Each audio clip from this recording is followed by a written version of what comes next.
All right, my clock is saying 1 o'clock, so we're going to go ahead and get started. Good afternoon, everyone. Thank you so much for joining us today. My name is Jeff Geist. I am the secretary for ANJEE. I'm also joined today with Aaron, who is our co-president of ANJEE, and we're excited to bring you today our workshop, Build Confidence in Teaching Climate Change to Elementary School Children, as part of ANJEE's 38th Annual Winter Conference.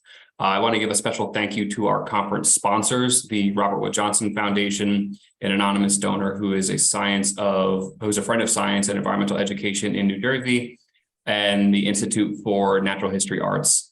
I'd also like to thank our keynote sponsor, Nigerian Associates, and our award sponsor, Duke Farms, and BASF for sponsoring our field experiences.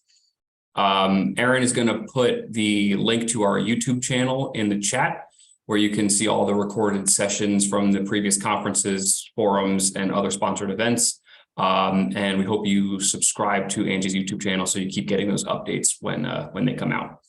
A couple reminders for this session. We ask that you keep yourselves on mute through the presentation. If you have any questions, you can put them in the chat, and Aaron will moderate the chat. And then if there's time at the end, we can do a live Q&A. So today we're joined by Mindy, Voss, and Jody Sacket from the New Jersey Sea Grant Consortium. This presentation is geared towards educators who work with elementary students to help build skills in teaching and communicating climate change. You'll get a chance to learn how to effectively frame conversations while inspiring children to work towards solutions. And Mindy and Jody are also going to share resources, interactive web-based activities, and hope you enjoy it. So Mindy and Jody, you can go ahead and introduce yourselves and we'll get started. All right, so hello everyone. My name's Mindy, again from New Jersey Sea Grant Consortium. I'm education specialist there. I've been there for almost 22 years, teaching children about ocean education. And I'm joined by my coworker, Jody. So Jody, you want to introduce yourself? Hi, everyone. I'm Jody Sacket. I work at New Jersey Sea Grant Consortium with Mindy. Been there 17 years. Currently, I'm running their Scout programs. We have Scouts come from all over, and we teach them marine science-based badge programs. All right, so I'm going to get started with my presentation, sharing my screen. All right. And let me just move some tabs over so they're not in your way. All right, so again, welcome to our presentation today. Glad to be here and happy to present for ANJEE. And just so you know, this presentation is slightly adapted from Michael Schweibel, who was our former climate extension agent, and then also from the National Network for Ocean and Climate Change Interpretation. In 2017, I attended, it was like a 5-month workshop where I learned how to talk about climate change. So taking a lot of that about how to talk to climate change with the public and talking about it with you today. So just so you know a little bit about New Jersey Sea Grant, move some things around here. Sorry, I have some tabs in my view. There we go.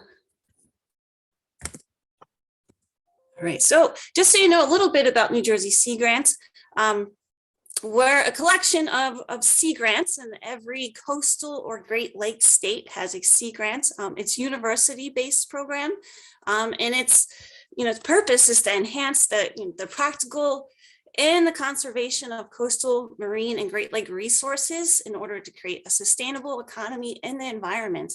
And it's a partnership that brings science and communities together, especially the educational community, to better understand, conserve, and utilize America's coastal resources. All right, so some quick tips here on teaching climate change. First off is you got to keep it simple. You don't need to go into into super details. Of course, you might get questions, but try to keep it as simple as possible, especially for young kids. Also, just facts. You have to teach the standards, if you're a classroom teacher, but giving them facts. Of course, we want them to want to care, but make sure you're using those facts. Also, make it local. This gets kids to really connect to it, and I'll be going more into depth on this and how you can make it local for kids here in New Jersey. Also, go outdoors. Get your kids to appreciate nature, to make observations about different phenomena outside. So get them outside to see differences, even just differences in weather. Just going outside and talking about the differences in weather can lead, it's a foundation for talking about climate change. And then, you might not go into like super details on data, but try to get them to understand and interpret data, at least providing that foundation and getting them to understand how scientists collect data. And then the most important thing, I think, is keeping it positive, staying away from the doom and gloom. You don't want kids going away feeling sad or depressed. You want to, give them hope and inspire them to want to do something. So how can you do these things? So great things to do is to tell stories of others and how they've helped in the climate change community, and also setting by example, say in your classroom or what you might do. My slides to go. All right, so when teaching kids climate, make sure they understand the differences between weather and climate. That weather is what we get. Like today, unfortunately, we have a rainy, cloudy, cold day, but climate, is something that we expect. So, we expect, like here in this picture of New Jersey, you can see the color gradient here, the average January temperature, low temperatures. So this is kind of what we expect, how cold it to get in New Jersey in the winter. Or you could talk about seasons. So in the winter, we expect to wear, warm clothes. And when we go outside, we expect to have to wear hats and mittens and heavy coats. And in the summer, ask them, what would you wear in the summer? Well, that's what we expect we have to wear in the summer, is shorts and t-shirts. You could also use examples of food. What kind of foods do you like to eat in the summer? What kind of foods do you like to eat today? They might not be eating watermelon today, but they expect probably to eat watermelon in the summer. So you guys can actually type in the chat, looking at this picture, what do you think this is, weather or climate? And if you just want to write W for weather or C for climate, that's fine too. We can take abbreviations. If you think it's both, you can write both. Wait a second, just wait for some responses.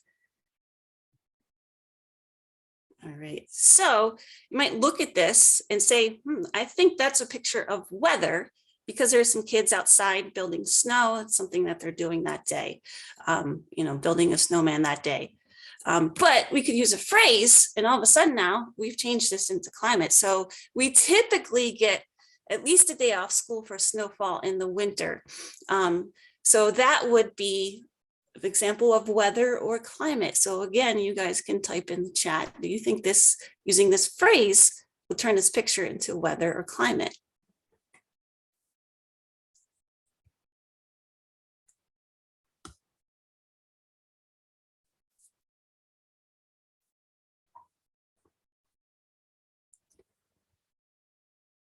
All right, so yeah, this, you use this phrase, here we go. We turn this picture into what you would think would be weather into climate. So so you might have kids, show pictures, and they might be able to give both responses.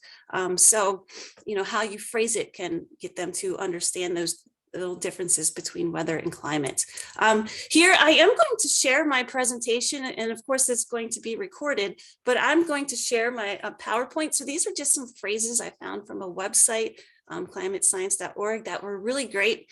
If you wanted to add pictures to them, you could, but I just thought this was a quick, simple thing to discuss differences between weather and climate.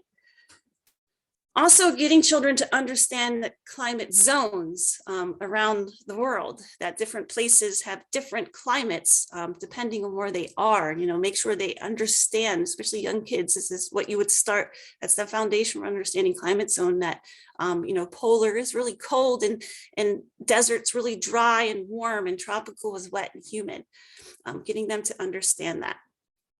And then also why they are different. So getting them to understand what affects the climate. And if you're a classroom teacher, maybe you are doing this. I know my son's in 4th grade. He just did a unit on this, and I was so happy to see this. Learn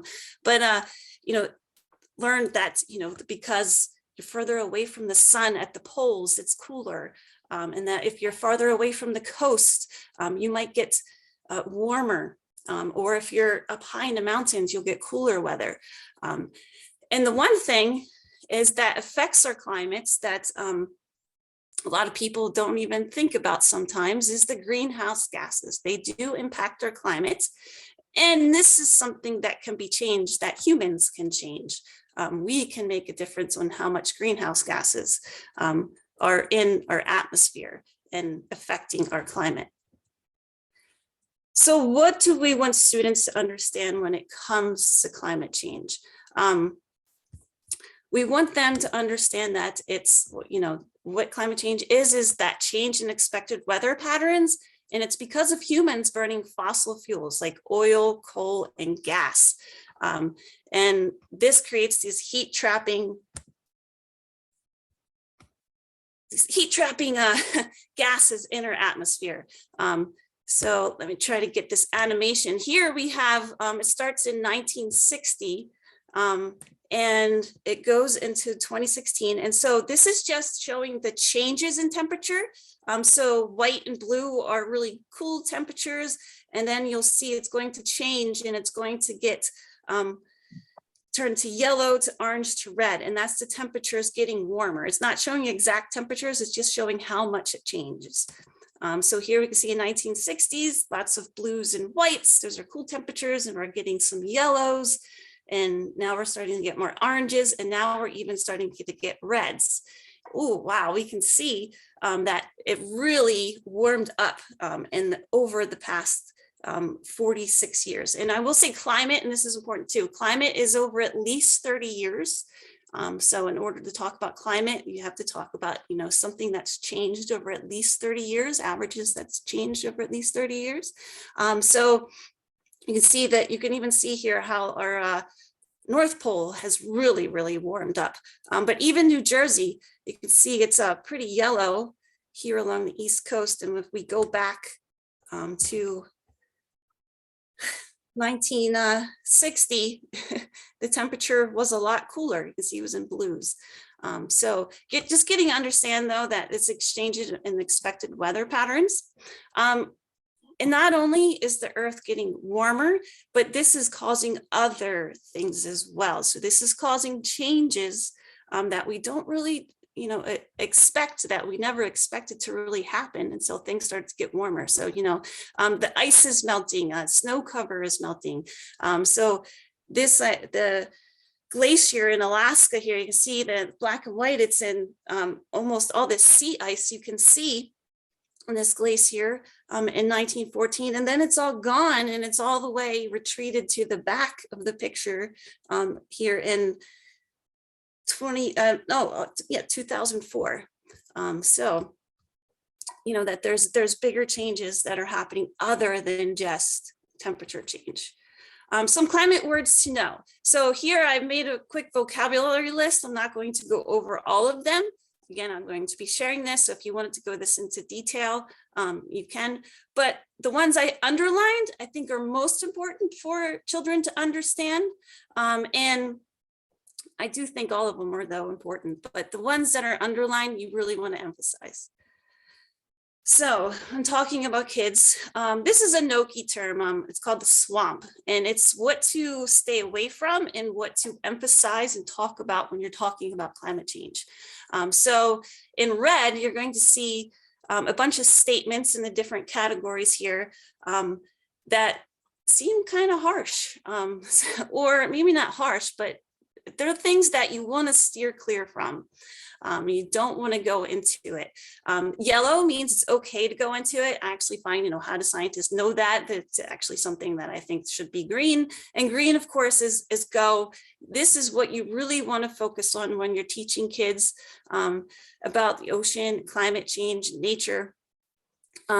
This is what we really want to emphasize when talking about it. So you could think about where might your students or where might your kids be in the red zone here, in that swamp. Maybe they're saying, like, if we could just clean it up, or maybe they're thinking that a solution is recycling a solution to everything, or maybe this is big, scary, and depressing. And instead we want them to think that something needs to be done, something can be done. So that creates what we need is to get this, stay away out of that swamp, is create a conversation that's going to lead to a productive conversation about climate change. And these techniques I'm going to go over have been tested and proven by NOKI. They actually did studies with people to get them to see how they understood climate change after they talked to them using these techniques.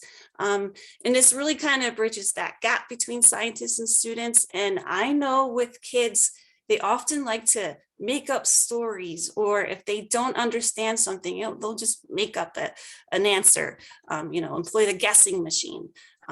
So these techniques can help you just kind of keep your conversation on the path you want it to go. So the first part of our frame, I think there's 4 parts of our frame. So it's tone, and that's keeping kind of a matter-of-fact tone, not being too depressing or scary when talking about climate change, just kind of, even keel. And then what's very, very important is, why does this matter? Or values. Why should they care? How do they connect to it? And then we're going to explain, how does it work? So this is going into like the details about climate change. Why is the climate changing? How do we know the climate is changing? What are the impacts of climate change? So we're going to go into that. And that's where you would use your lessons. Oh, and then we also, which you want to be kind of part of the main part of your talk about climate change, is how can we improve the situation?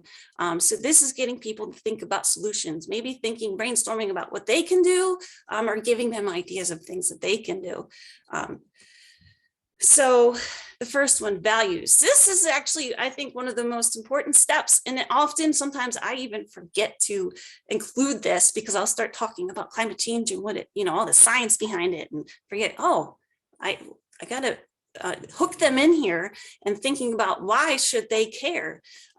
So when you're talking to kids, this is kind of knowing your audience. Do you have a bunch of kids that are into animals? So you can gear your science and your talk about climate change towards animals and how maybe they can be impacted, or maybe how you can help them.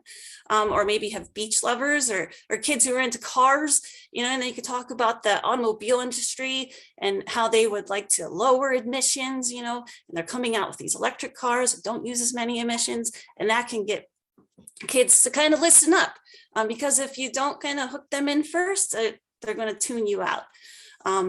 And also using values can kind of keep you stay away from that swamp.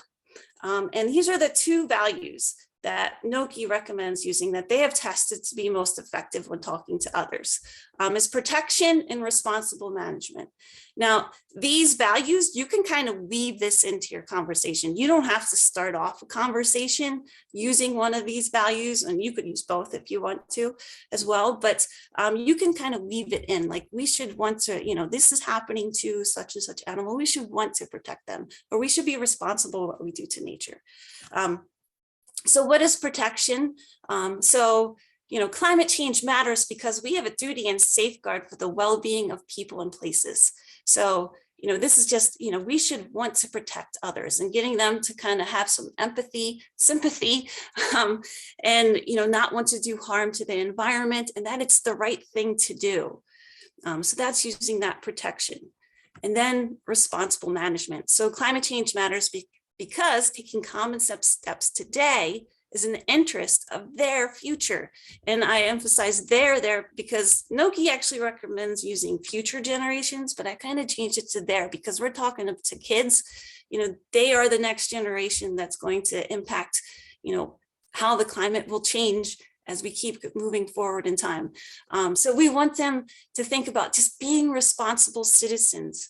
And that this is going to impact them in their future, and that we can take step-by-step solutions to fix this. So what about things like the economy, or just like that right to exist, or that this is a crisis, that we're in a climate crisis, or that scientists, whatever they say is like the word of God, or, scientists are evil. We want to stay away from that. We want just to, again, that's keeping that tone and keeping to the facts. With kids, you don't want to go into the economy and how things might, and we don't want to go into the politics of things there. And yeah, polar bears are important, but we don't want to go into they have a right to exist, just that they're important to our environment, and then you can go into explain why. So how do we explain how climate change is happening? How does it work? So Noki's actually used two metaphors, and I've actually used them on children as young as kindergarten, and they got it.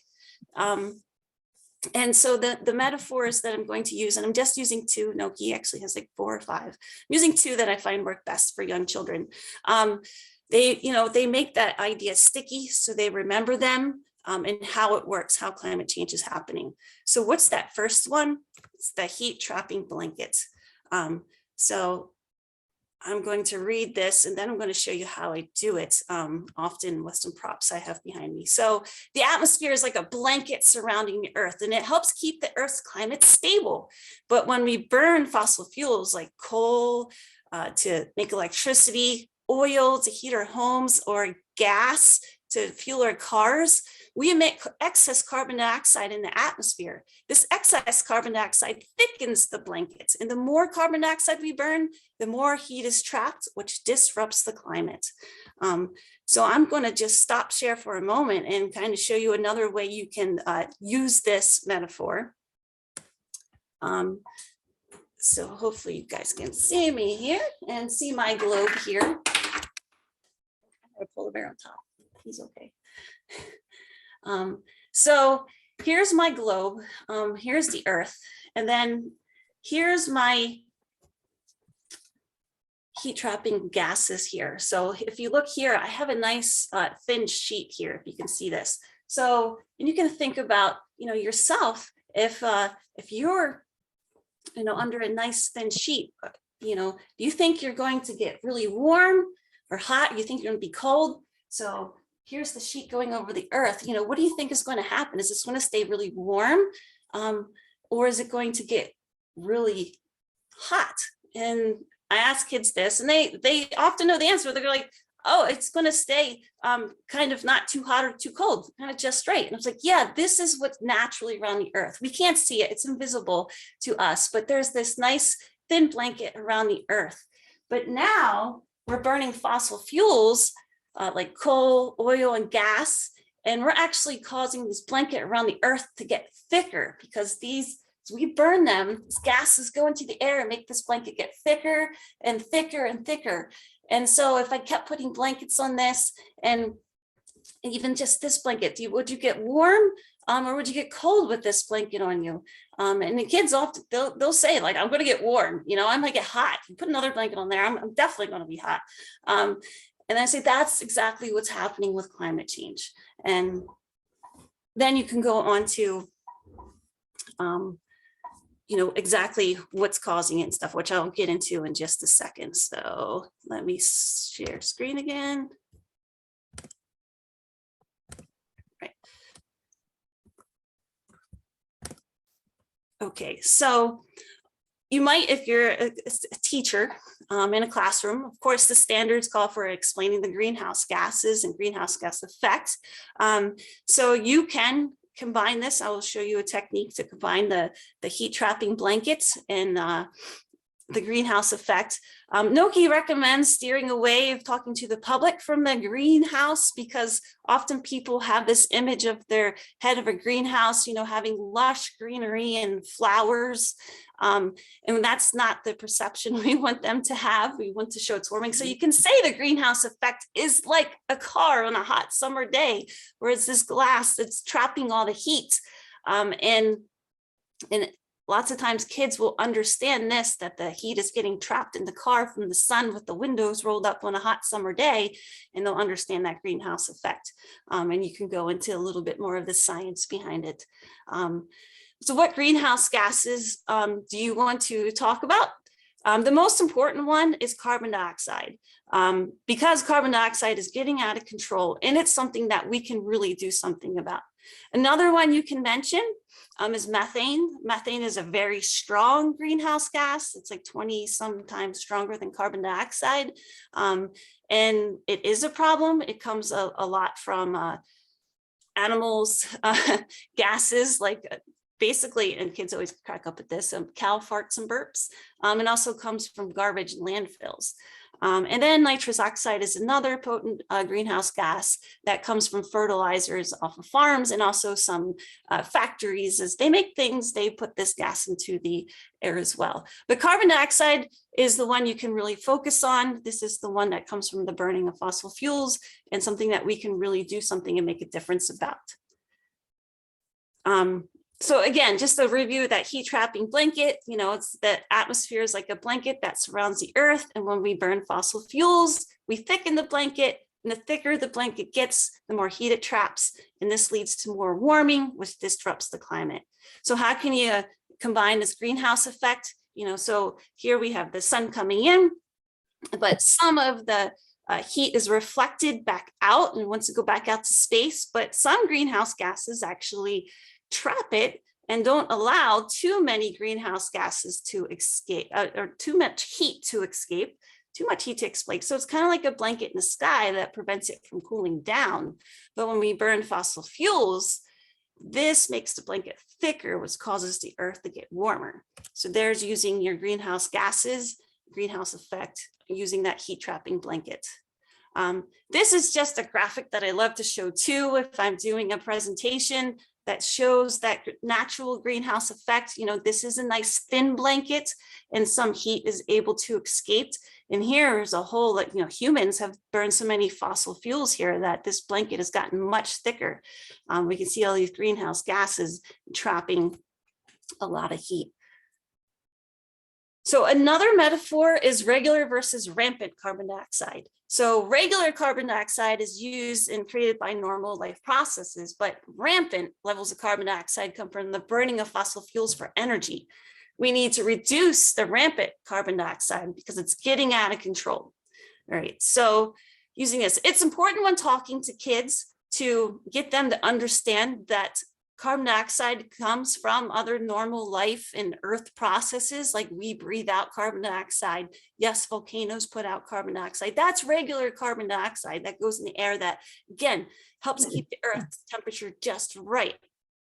But the rampant carbon dioxide is from the burning of fossil fuels, and that's what's getting out of control and causing problems in our climate and ecosystems.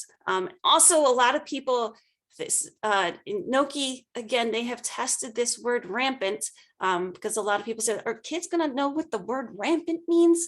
But they found they actually did. And actually, when I first heard it, how I thought about it was, yeah, a ramp going up. That's going up a ramp. And so here we have a little car going up a ramp. And if you look at what's happening with our temperature and the amount of carbon dioxide in our atmosphere, you can see the yellow is carbon dioxide going up from 1880, and then the temperatures changing, but generally going up. And you could talk about why there's changes in temperatures, often with the seasons and other reasons. But you know, it's the rampant carbon dioxide from the burning of fossil fuels that's our problem, because it's getting out of control. Again, if you talk about history, when you talk about the Industrial Revolution, you know, you could squeeze in some climate change here to talk about how carbon dioxide has gone up from the start of the Industrial Revolution, that's why this starts at 1880, about when that started. And this shows, before then, of what carbon dioxide levels were on Earth and how they did go up and down, but now, gotten way out of control. So now you can go into, after you explained your metaphor, climate change is really caused by too much carbon dioxide. And you can go into what the consequences are, what the impacts of climate change is, and just, why something needs to be done. So if you focus on kind of like how things work, this just allows kids to, really engage and want to take part in the lesson. And if we, focus on explaining them better, it makes people want to make better decisions. So really, when doing your explanatory change, these might be activities that you do that act as your explanatory change. So there's, I will explain later, we were going to have, unfortunately, it's going to be canceled, but in person out at Sandy Hook with lots of hands-on activities, but I will leave you with resources and all the links to the activities we will do. But so you have your metaphor, that's the first part of your chain here. And then you could explain something like what that causes. So we have the Earth is warming, and so the land ice melts into the ocean, and then sea level rises. And this is causing salt marshes to shrink, and populations of animals that rely on the marshes are declining. So you can see I didn't go too doom and gloom. I just simply kind of explained exactly what's happening in a simple chain. And again, you might go into actually using some activities, maybe a greenhouse gas is causing a bottle to warm, or warm temperatures causing ice to melt, or the differences between sea ice and land ice. Also, one thing, especially if you're a teacher in the standards here, is teaching kids about weather instruments and how scientists have studied climates. So, over decades and centuries, we've had a stable climate, but now the climate is actually warming and changing faster ever before in Earth's history. But how do we know this? It's because scientists have been keeping tracks of things, especially global weather patterns. And this is something getting kids to use, thermometers, rain gauges, any kind of weather instrument is going to be great, just giving them that foundation of how scientists keep track of things. And then they've been keeping track of all these other things like sea levels and snow covers, and even the cycles of animals and plants, for hundreds of years, they've been keeping track. And there's lots of scientists out there looking at climate change, like chemists, biologists, physicists, oceanographers, geologists, and they're looking everywhere to see where the climate is changing, or how it might be changing. And scientists are trained to be skeptical, so they really look for their proof and data to figure out if is this really happening. So you can have kids, again, practice using different weather tools, showing them different types of tools. So here's actually a weather buoy out in the ocean. It's keeping track of sea level as it rises or goes up and down. And then it's also keeping track of weather here. This is a satellite. So NASA Climate Kids actually has a great explanations of how they use satellites to keep track of climate. And this is keeping track of how much of a glacier is either grown or shrunk. And then also you can introduce students to how we know climate has changed way, way long ago, because scientists now can use tools, modern tools, to read those clues from long ago, say like a tree ring. If it's we can look and you can teach about how we can tell how old a tree is by looking at the rings. And then if it's a really wet year, long ago, 100 years ago, it's going to have really thick rings. And that if it's a dry year, it's going to have some thin rings. And that's how they can understand how climate has changed long ago.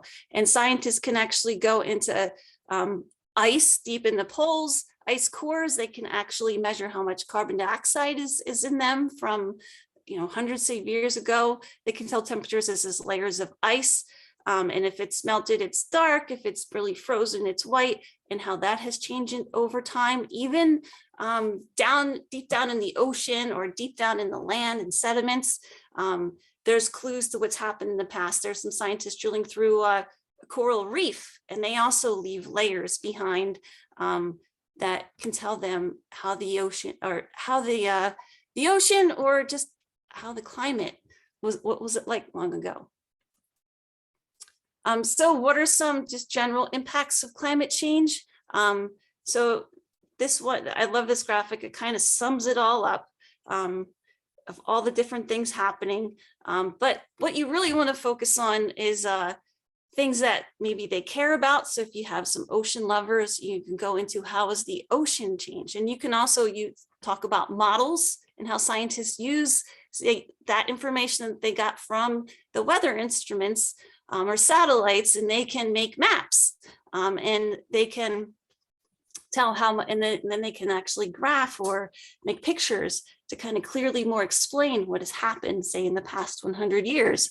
So here's sea surface temperature, and you see, if you look at this, it's changed maybe about an average of about 2 degrees because the ocean has absorbed most of the heat that has actually been trapped on Earth. And what is this causing? This is causing, corals to start to bleach out, because some animals are actually really sensitive to temperature changes. And just a 2-degree temperature can cause a coral reef from thriving to dying. So this is just shows an example of that. Also, scientists use models to predict changes. So this is actually showing the migration patterns that they expect. It's the 3 different colors. It's birds, amphibians, and mammals, where they expect them to travel to. So this is an example of scientists using a model to actually map out what they expect to happen. And they can go from years past, say, the animals migrated here when it was colder or warmer, and years past. So this is where they might go again. Or they can use models. And again, sometimes models use big, strong computers that can do math equations really quickly, especially big math equations, and turn them into something more simple. So this is showing sea level rise. So the light blue is where places are going to be flooded regularly by 2100. And you see offices out here at Sandy Hook. It's going by 2100. Sandy Hook might be underwater unless we do something. So that's just showing them different models that scientists use can really be useful in getting them to understand what's going on. All right. Also, there's changes to food webs. So, you talk about the animals are migrating or sea level rise. So what's going to happen to animals? And here you could, if you're teaching food webs or food chains, that, you take away one animal or one plant, it's going to have an effect on the whole food web. And this, again, your explanatory chain, you're going into impacts, going a little bit more into detail here. I'm trying to give you some clues of how to include that in. So it's just, all the animals could be stressed because one animal, say the clam disappears, then all the animals that eat the clam might not be able to find enough food, or all the animals that, the clam preyed upon, phytoplankton, then they're going to get out of control, and then the water gets, they like to eat algae, and so then the water could get too green. So what are some things, and I remember I said, keep it local. What are some things that are actually happening to New Jersey? So this is the increased temperatures are leading to just warmer days. Then also this leads to storms that get more stronger, because with warmer weather, you can get stronger storms, and they can be more intense and damaging. Also, we have increased rainfall, which leads to more flooding. And again, this could lead to danger to homes, roadways, even life. Sea level rise is happening in New Jersey. It's already risen over a foot in the past 100 years. So this is going to cause a change to our beaches, on our salt marshes, and other wetlands along the coast. It's also causing a migration or change or loss of wildlife, which I'll go into in just a moment. And then also changes to native and animals and plants. So what wildlife, because I know kids love animals, I love animals too, so I like to talk about them. and in our camps that we get kids, just they want to know what's happening with the animals. So here I have a map. Here's a model of actually showing what's happened to the lobsters already. In 1967, you'll actually see a lot of the lobsters out off of, you see the coast of New Jersey and then into Long Island. And now today you can see they're all into the Gulf of Maine. They've all migrated because they're looking for cooler temperatures where they can survive. And then the surf clam is the most common clam you will find on the beaches of Sandy Hook, but that is also, its range is changing and they are migrating further north. So we're finding more surf clams up north where they never found them before. Here's some other species of fish that are changing. Terrapins. So terrapins, it's a type of turtle that lives in our salt marshes along the back bays of New Jersey. And they like to lay their nests on beaches along the bay. And with sea level rise, they're losing their nesting grounds. And then also with rising temperatures, now when the terrapins make a nest, if it's a really warm nest, you're going to get all females that hatch. If you have a really cool nest, you're going to get all males that hatch. Normally there's a mix of temperatures, so you get males and females. But if it's really warm, it keeps being warmer, we're just going to get all females, which doesn't do buy very well for the, their species to carry on if everything gets too warm. And then invasive species can increase. So like our lanternfly. Now our lanternfly didn't come here due to climate change, but it's here now and surviving and adapted very well because the temperatures are just right for it. And then the green crab, also same thing. The water temperatures, they're invasive from Europe, but they now like the higher water temperatures and are able to adapt here, taking over and competing for space and food for native crabs, like our blue crabs.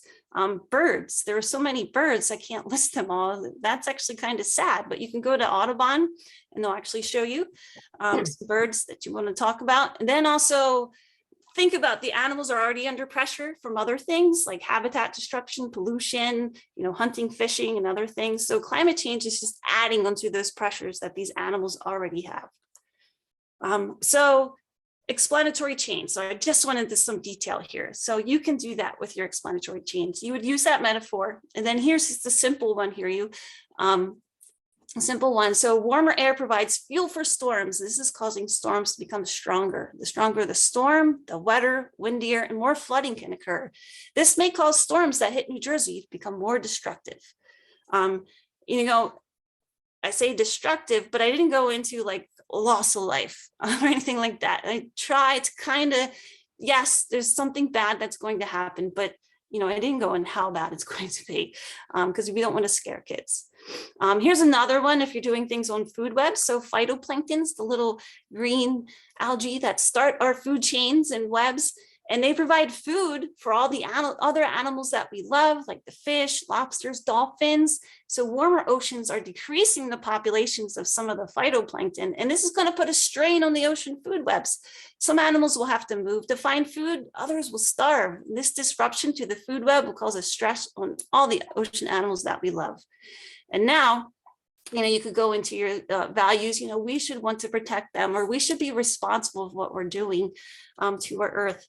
Watch out for traps, like cute critters, like, talking about how Nemo might be impacted, or going into incidents and accidents that happen that might not have anything to do with climate change, or just one event, like one hurricane can't say climate change caused this. We've had hurricanes in the past. Yes, maybe climate change made it worse, but it wasn't caused by it. And then also don't go into crisis. And I emphasize that because it happens. I watch lots of YouTube videos and I'm always like, oh my God, you're talking about doom and gloom, and don't do that. So the main thing we want to go into is solutions. How do we make things better? So what do we want to talk to kids about with solutions? we want them to think about talking about climate change and also working together with others. We want to get them to have that we mindset, not just I will solve climate change, not just I will make a difference, but we can make a difference. And you can do this by using the powers of stories. I'll show you a couple. What kind of actions do we want kids to think about taking? So we want to energy shift. We want to move away from fossil fuels. So we want to talk about renewable energy like solar or wind, or you want to talk about energy efficiency, like using less, oil for your less heat, less air conditioning, or using LED lights. And then we want to get them to talk about the issue of engaging with others about climate.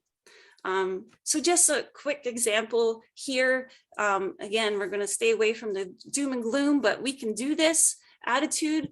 So, riding bikes to school can reduce rampant carbon dioxide and help our ocean. And if kids in your school come together, they might be able to start a bike riding club to and from school. Kids in the community of Davis, California started a club called Cycle for the Climate.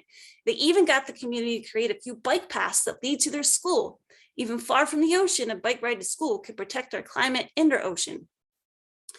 So there's just talking about a solution that, maybe could be done. It might depend on your school and where it's located. Also, you can talk about getting together and maybe talking about making your school more energy efficient using maybe renewable energy. So this is one I'm not going to go into, but Sustainable Jersey. I will rarely, I'm putting a plug out there from them. They don't even know I put plugs out there for them, but I do all the time because they are great at helping schools become more energy efficient and helping you learn about it, helping students learn about it and do something. So things to avoid when talking solutions, that recycling will solve it. Recycling, yes, reducing can help, but recycling is not really going to solve our carbon dioxide problem.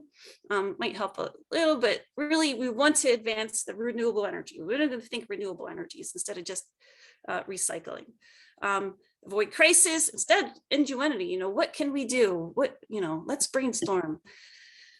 Also far away, distant future. So there's lots of kids stories about polar bears, but bring it back to New Jersey. Yes, the poles and the ice in the North Pole is the ice and the sea ice is melting, but that's going to impact New Jersey because sea levels are rising because of that melting ice. So keep it local. If you can if you can find an example in your community, all the better. Also avoid just do one things. Often people think, they can just do that one thing, like, turn out the lights when they leave the room, and they've done it. They've done their part, but we want to get people to work together, to come together in clubs. If your kids belong to a scout group or maybe a church group, talk about doing things with them or in their community. Also, only individual solutions, you can talk about them. They are great. It kind of gives kids a little bit sense that they can do something, but really emphasize the community action, like the kids coming together and, getting bike paths made to their school so they can all ride their bike to school instead of driving a car. So again, solutions, they're going to foster that hope and that, something can be done. You want to make it the overarching theme of your lesson or units. And you can discuss solutions that students can do themselves.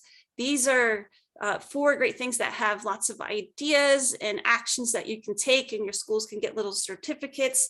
Sustainable Jersey for schools, sometimes they even provide funding for schools or communities.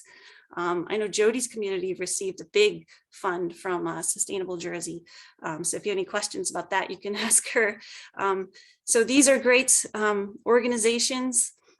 Some things, you probably heard these before if you know anything about climate change, but just some, kids might never heard these before, like using less electricity, turning off those lights when they use the room, teach about renewable energy. I know there's a presentation today by Empowered talking about renewable energies, so listen to that for the ANJEE conference today.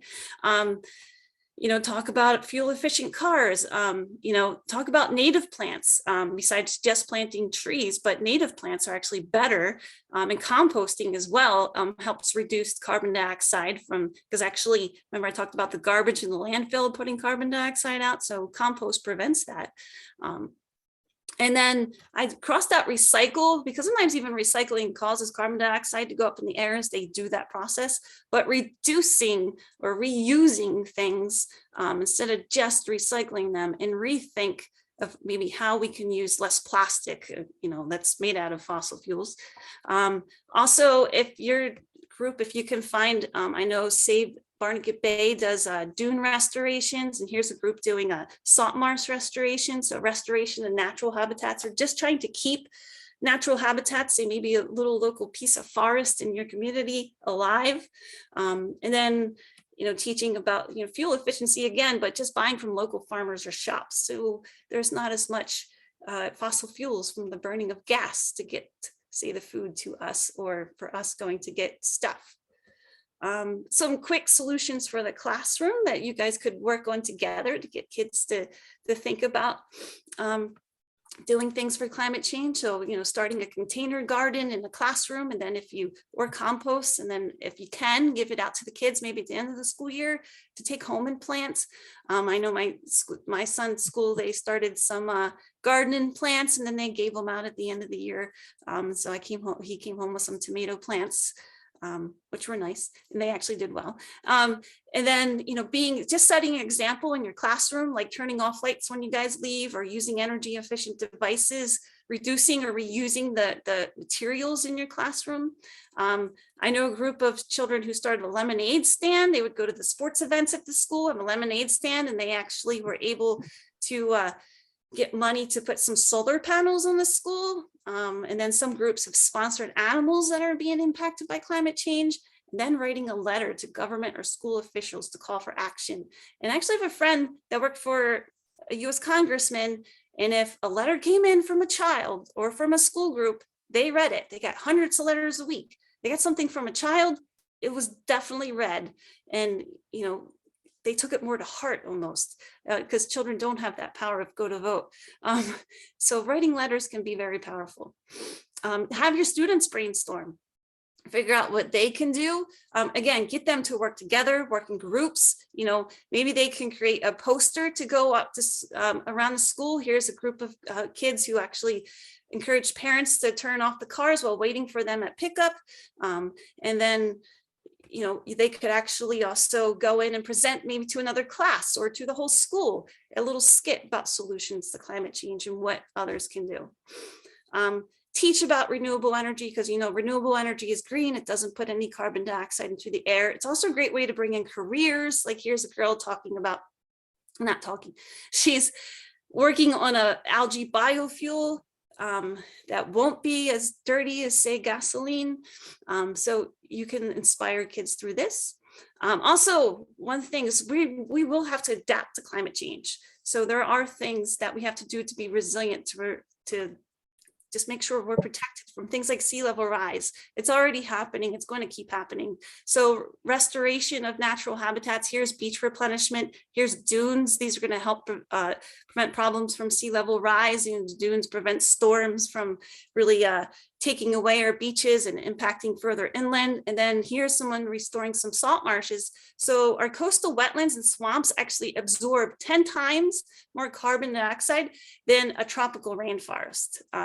So very important to talk about, and I actually have activities that go along with this. So now, if you have your phone available, you may just put your little phone up there, and all the resources I'm going to show you, plus tons more, are going to be available for you. And just in a moment in the chat, I'm going to place a link to it as well in case you don't have your phone available. But hopefully everyone's getting a picture. And I'm gonna move on real quick. All right, so thank you. Thank you for joining me today. I was so happy to be able to present to you today to talk about talking climate change. I do have some resources that I'd like to show you in just a moment, but do you guys have any questions? If you want to unmute yourself at this time, you may.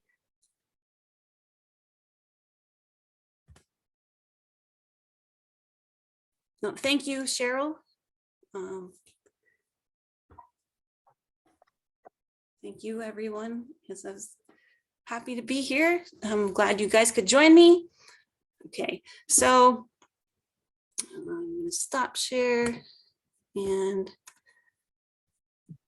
hopefully be able to share screen in just a moment and close my PowerPoint presentation so that I can get to my websites here. All right. All right, so I'm gonna.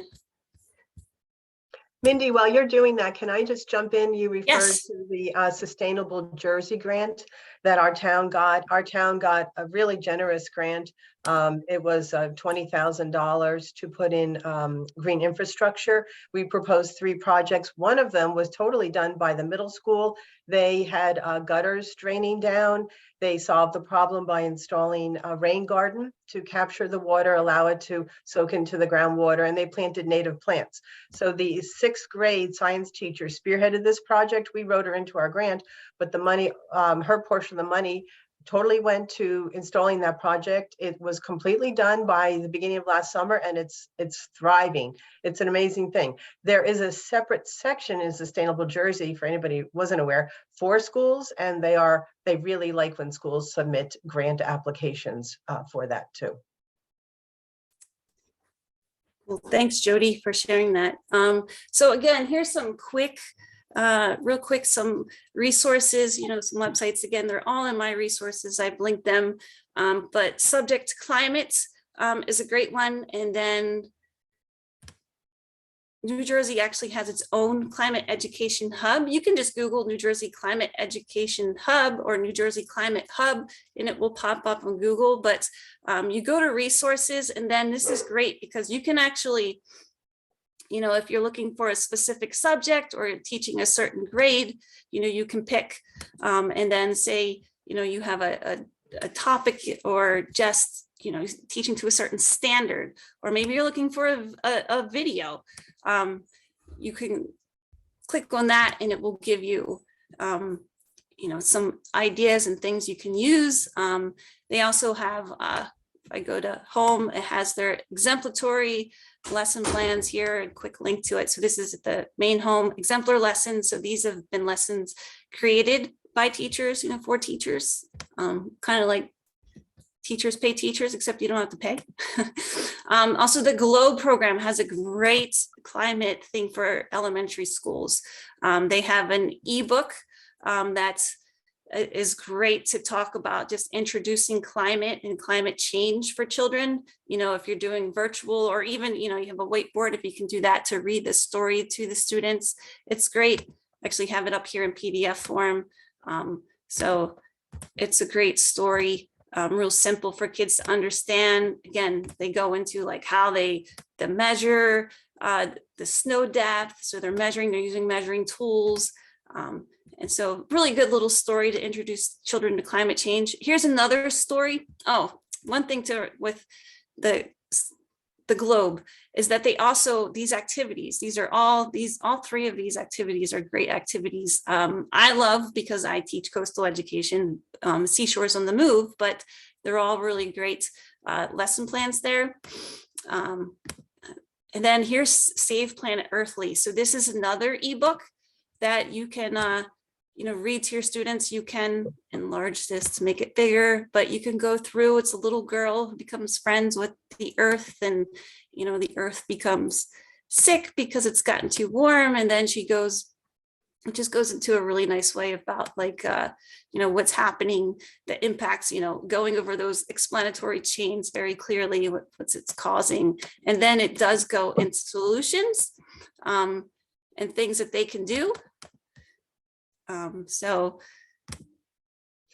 here's some things that kids can do just at home or on their own. And then they also have some other ones. So here's one about clean energy, wild weather.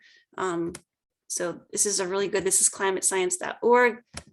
Also, we can't forget, if you haven't, Climate Kids by NASA, awesome resource.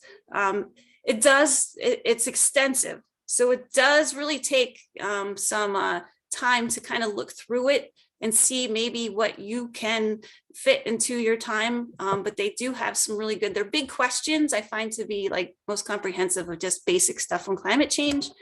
And then here's a good activity. Again, it's linked about teaching sea ice versus land ice, making solar s'mores, again, talking about clean energy. And then the cleannet.org, another resource where you can really search through. They have tons of activities you can go through, you know, depending on your grade level and what you want to teach activities. Also, NOAA has a sea level rise viewer where you can go into sea level rise and see how, you know, if we go up to 3 levels sea level rise, what's parts of the, you could zoom into your state or any part of the country and look at how much the land will be inundated. I just had this open because actually I was looking up some stuff about blue carbon, but this is just talking about how the salt marshes and wetland areas absorb carbon dioxide. So last minute here, does anyone have any other questions for me? Looks like Anne had her hand raised. Anne, do you still have a question? Mine's more of a comment. I just wanted to really thank Mindy for emphasizing not to put fear into children. I do programs for people with eco-anxiety, and it is rampant. There are many people suffering from eco-anxiety, and there's enough stressors out there that are causing it. To get it coming from school also on young children is frightening. It would be very frightening. So the fact that you're reminding people that you can give them power to try to do something instead of fear, that's the better way to go with young children. I mean, adults should know realities. Yes. But little kids, soft steps. Yes. Thank you so much. Thank you. Right. Anything else before I was we putting close out? resources in the chat too. I forgot to hit enter. I put There it in you go. there. Oh, I forgot to hit send. So there you have the all the resources. It's a big like Google Doc with links to all the resources Mindy was talking about. It's pretty expansive. I was going through it while you were talking. It's very cool. As we're closing out, Erin is going to put a link to an evaluation in the chat. If you could please do that, that would be fantastic. So you can let us know how the session is and what you think of the conference. It's really helpful for us to continue planning these kind of events. Mindy and Jody, thank you so much. This was a really awesome presentation. There's a ton of resources in here. There's a lot of great information. So I appreciate your time and joining us today. I really appreciate it. And Erin also just put the link to the ANJEE YouTube channel in the chat again. So if you missed that in the beginning, the sessions are going to be recorded and put on the YouTube channel. And there's also a whole previous year of conferences on there with recorded sessions. So there's a lot of stuff on that YouTube channel. And again, thank you to our conference sponsors, the Robert Wood Johnson Foundation, our anonymous donor, and the Institute for Natural History Arts. Thank you all so much. Enjoy the rest of the conference. Have a great rest of your day. And thank you, everyone. Take care. Bye. Bye-bye.